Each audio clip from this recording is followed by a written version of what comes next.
Hello everybody and welcome back for part 3 of What If Naruto Had a Quirk. Now, please do like and subscribe. I'm so close to hitting 300 subscribers, so if you can, subscribe from your pet's account, your parents' account, your brother's account, every account you know exists. Just subscribe. It really does mean a lot, but I don't want to waste your time too much. Let's get right into the what if.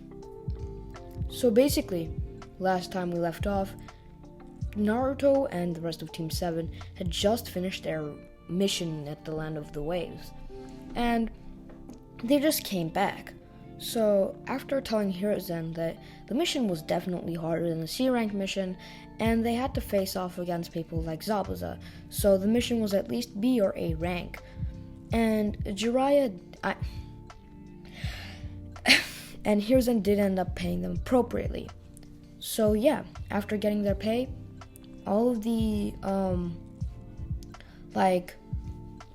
Team 7 and Naruto got a bunch of money, I guess, because they were paid for the mission, and that's all.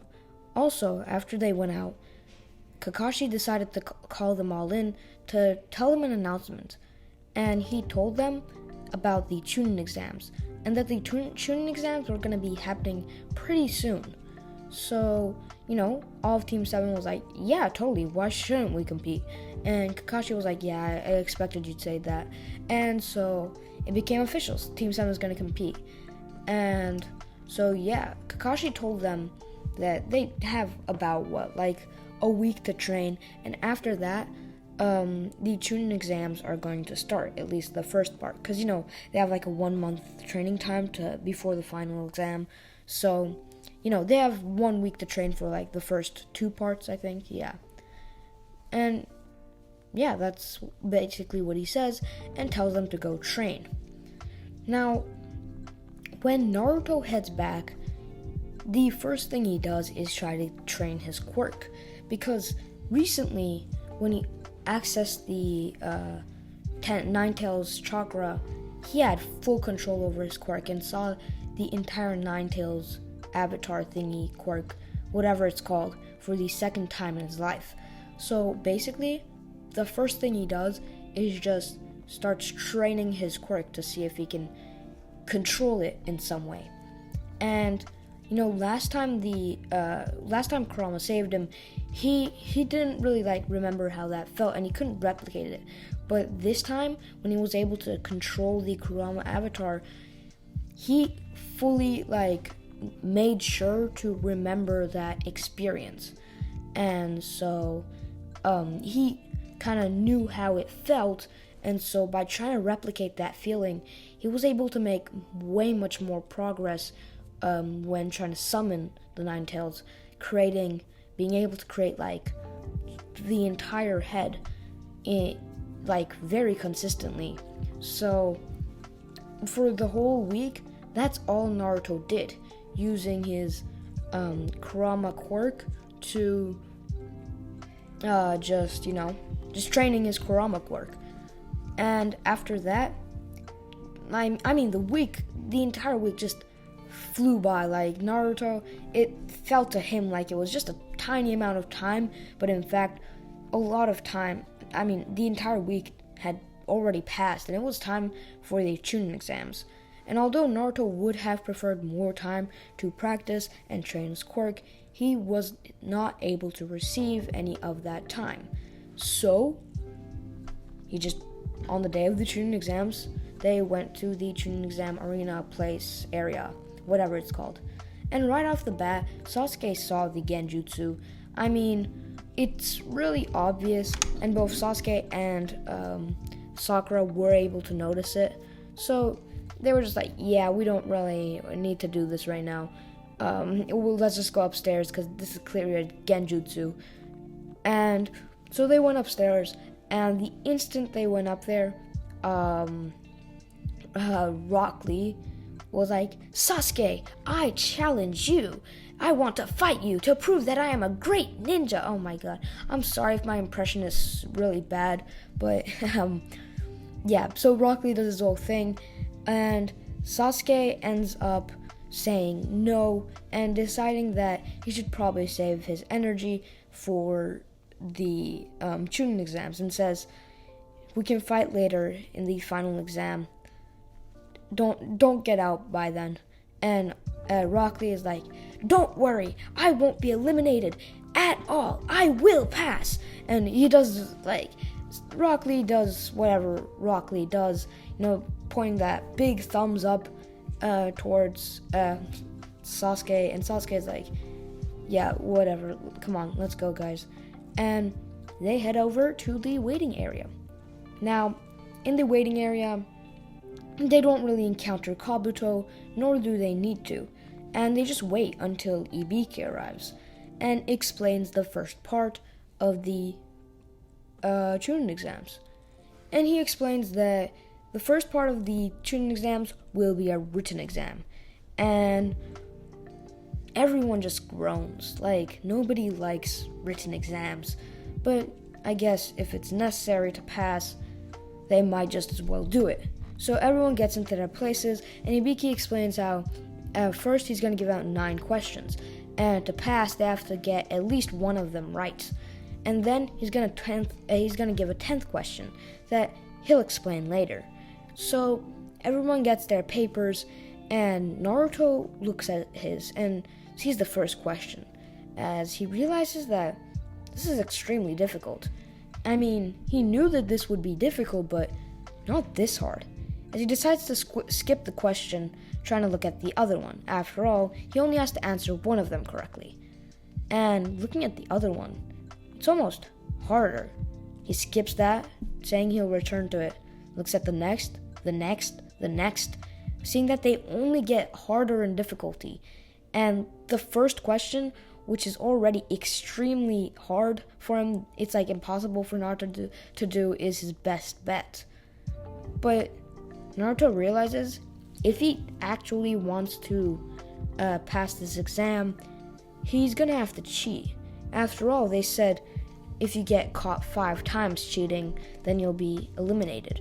So maybe if he just cheated a little bit without getting caught, he'd be able to pass. So he decided to summon the Nine Tails. Well, his version of the Nine Tails avatar sort of thing. His quirk. You know what? I'm just going to call it his quirk from now. From now on, I'm just going to say he summons his quirk. So yeah, he summons his quirk. And since his quirk can basically, like, fly, I guess. It can levitate, not fly, but levitate. So since the quirk can levitate, it kind of just sneaks around, peeking at everyone's paper. Well, mostly Hinata's, because Hinata was sitting right next to Naruto, and since Hinata had the Byakugan, she was able to peek at everyone else's answers, and Naruto used Kurama to check Hinata's answers and, do that. So using that, Naruto was able to get all of the answers right. And at this point, this is when the instructor was like, "Okay, well now, it's time for the 10th question. But remember, if you get this question wrong, you'll be barred from ever taking the exams again." And so he was like, "Oh, but if you leave now, you can just come back half a year later." And so a bunch of people left, but Naruto, being confident in his ability to cheat, just decided to stay. And with that, when everyone left, Ibiki said, "Well, congratulations, you all pass. You see, the 10th question was actually a tactical deception, as there is no 10th question. It's just to see your determination to becoming a Chunin." And like everyone was just saying, okay, well, cool, I guess. And just as they were thinking that, Anko just came in flying through the window. And Ibiki stared at her for a second, being like, there's a door for a reason. But Anko just didn't care and said, "Ibiki, you always ruin the fun." As she said, "Okay, people, now that you all passed, I want you to meet me at the Forest of Death for the next part of the Chunin exams." And so, Team 7 and all of the other teams that passed just, I guess, went over to the Forest of Death. Okay, so guys, I'm back. I went ahead and like took a little break, but anyways, I'm back to recording. So basically, Team 7 gets their scroll, signs that whole thing saying it doesn't matter if they die, and yeah. With that, they head off to the Forest of Death. Now, basically what happens here is after a while, they end up coming across this really weird ninja. And this is actually Orochimaru, which they don't know yet, but they will. So basically what happens is Naruto decides to like go by himself, and just like in the original, he gets eaten up by a huge snake. And meanwhile, Sasuke and Sakura start fighting Orochimaru. But Naruto, not being very weak, is able to kill the snake that ate him and is able to escape. And he decides to head back to Sasuke and Sakura, not necessarily knowing that they're under attack. He just kind of like knows that he's under attack, but yeah. Anyways, little does he know, Sakura and Sasuke, well, more like just Sasuke, is fighting with Orochimaru, and they have their whole heated battle where Sasuke unlocks his two Tomoe Sharingan and ends up like wiring, using his like wire or ropes or whatever to tie Orochimaru to a tree, and then like blast his skin off with a fireball jutsu, revealing that he is Orochimaru. And that whole entire thing happens. And when Naruto finally arrives at the scene, he's too late, as he sees Orochimaru's neck extending and biting into Sasuke's neck. And after that, now Sasuke collapses to the ground with a black mark looking like, why does the curse mark look like a 3 Tomoe Sharingan? It does though. You can't say it doesn't. So basically, the mark appears on Sasuke's neck, and Sasuke collapses from exhaustion. After that, Naruto and Sakura just go into a cave and try to take shelter, trying to see if Sasuke is gonna wake up. Meanwhile, the 3 sound ninja that Orochimaru hired, that team of 3, that's not the sound 3. There's the sound 4, and those 3 sound ninja are different. So basically, those annoying people show up, and after they show up, Sakura and Naruto are both ready to deal with them. And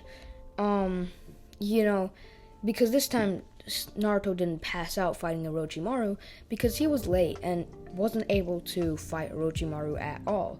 So now that they are both here, they actually start standing a chance. And not even that, but after Rock Lee shows up to help them, they're almost beating the 3 sound ninja.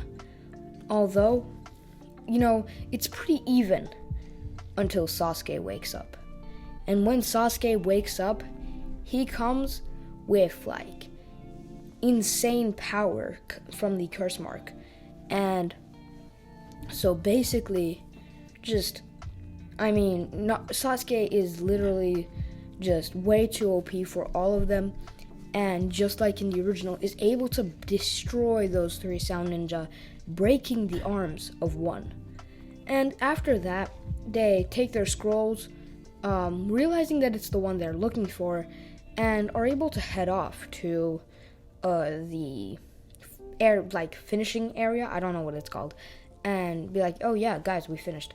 So they finished pretty early.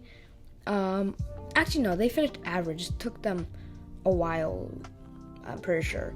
But yeah, so they were able to finish, and basically when they arrived, Gaara's team and another team, I guess, had already made it.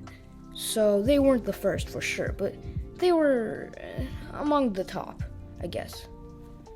So, yeah, after that, they waited for quite a bit more, and after everyone passed, well, not everyone passed, but everyone who is gonna pass passed, the instructor person that always coughs, I still don't get it. Like, why does that person always cough? Like, if you watch the anime, you know, he just keeps coughing for no reason. I thought that was important to the plot when I was first watching Naruto, but clearly it's not, because that guy never shows up ever again, and the cough doesn't seem to have anything important.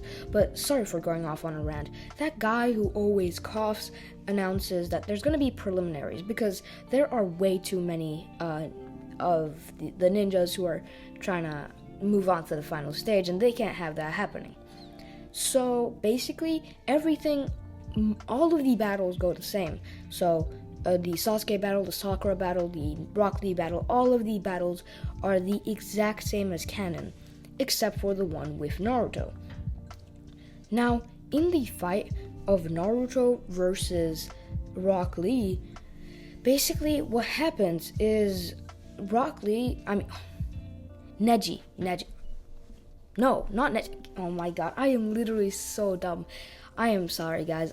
Basically, in the fight of Naruto versus Kiba, like, bro, Neji, Rock Lee, what am I on about? But yeah, in his fight against Rock Lee, Naruto and so Kiba literally just straight up feeds the food pill or whatever it's called to Kiba, and they just immediately go off and start attacking Naruto with Fang over Fang. But now, Naruto has a trick, and after trying to observe how Fang over Fang works, he develops a counter plan for Kiba's attack. And in the next time Kiba attacks, he creates a huge fire, like a huge head of Kurama, to just basically make his own version of Fang over Fang, using Fang over Fang versus Fang of the Nine Tails, I guess. I don't know.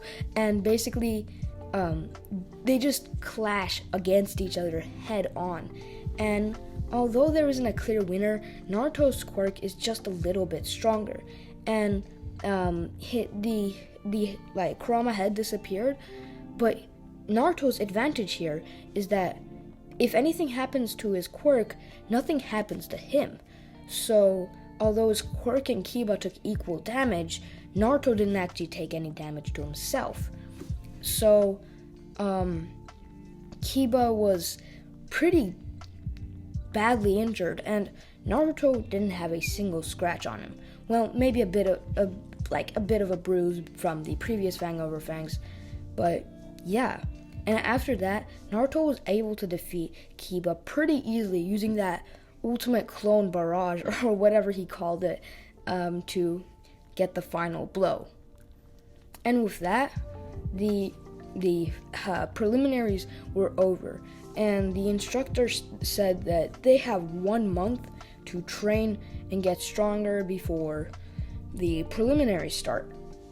Now, this is when Naruto is like, okay, I'm honestly, I probably deserve a break.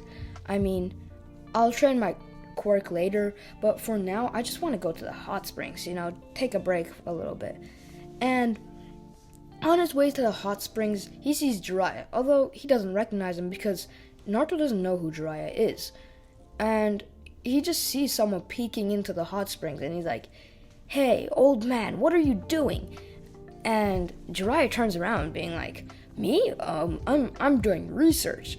And sorry for my terrible impression of Naruto and Jiraiya, but basically that's what they say. And Naruto's like, "Who are you anyway?" And Jiraiya is like, "Wait, you don't know me? I am Jiraiya, one of the 3 legendary Sannin, and the great Toad Sage." And Naruto literally has no idea what he's talking about, so he's just like standing there unimpressed. But Naruto's like, Okay, I guess. Well, that sounds like a pretty cool title, I guess. Like, I think I've heard of the three Sannin or something.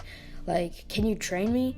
And Jiraiya's like, you know what, sure. Because although Naruto doesn't know this, Jiraiya is Naruto's godfather and does feel some responsibility in taking care of Minato's son. After all, like, I have no idea what Jiraiya was doing that entire time while Naruto was growing up and Hiruzen was taking care of him. I mean, isn't that what a godfather's supposed to do? Like, don't even get me started.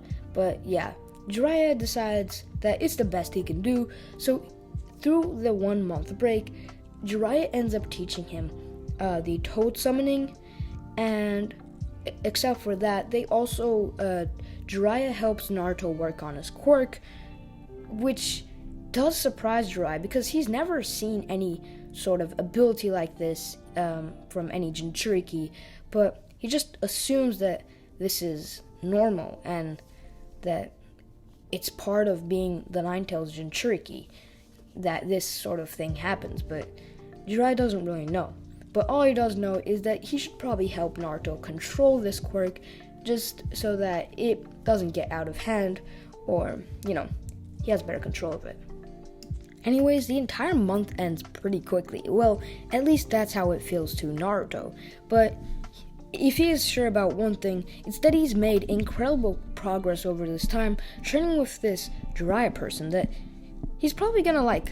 He doesn't know who Jiraiya is, but at this point, Jiraiya is like as much his sensei and his teacher as Kakashi is. So, he has earned some respect for Jiraiya and respects him as a powerful person and a teacher. And as Naruto on this day starts heading off for the final exam, that is where I'm gonna end this episode off. Now, I am almost at 300 subscribers, so if you can, please do subscribe. I would greatly appreciate it. And yeah, see you guys next time.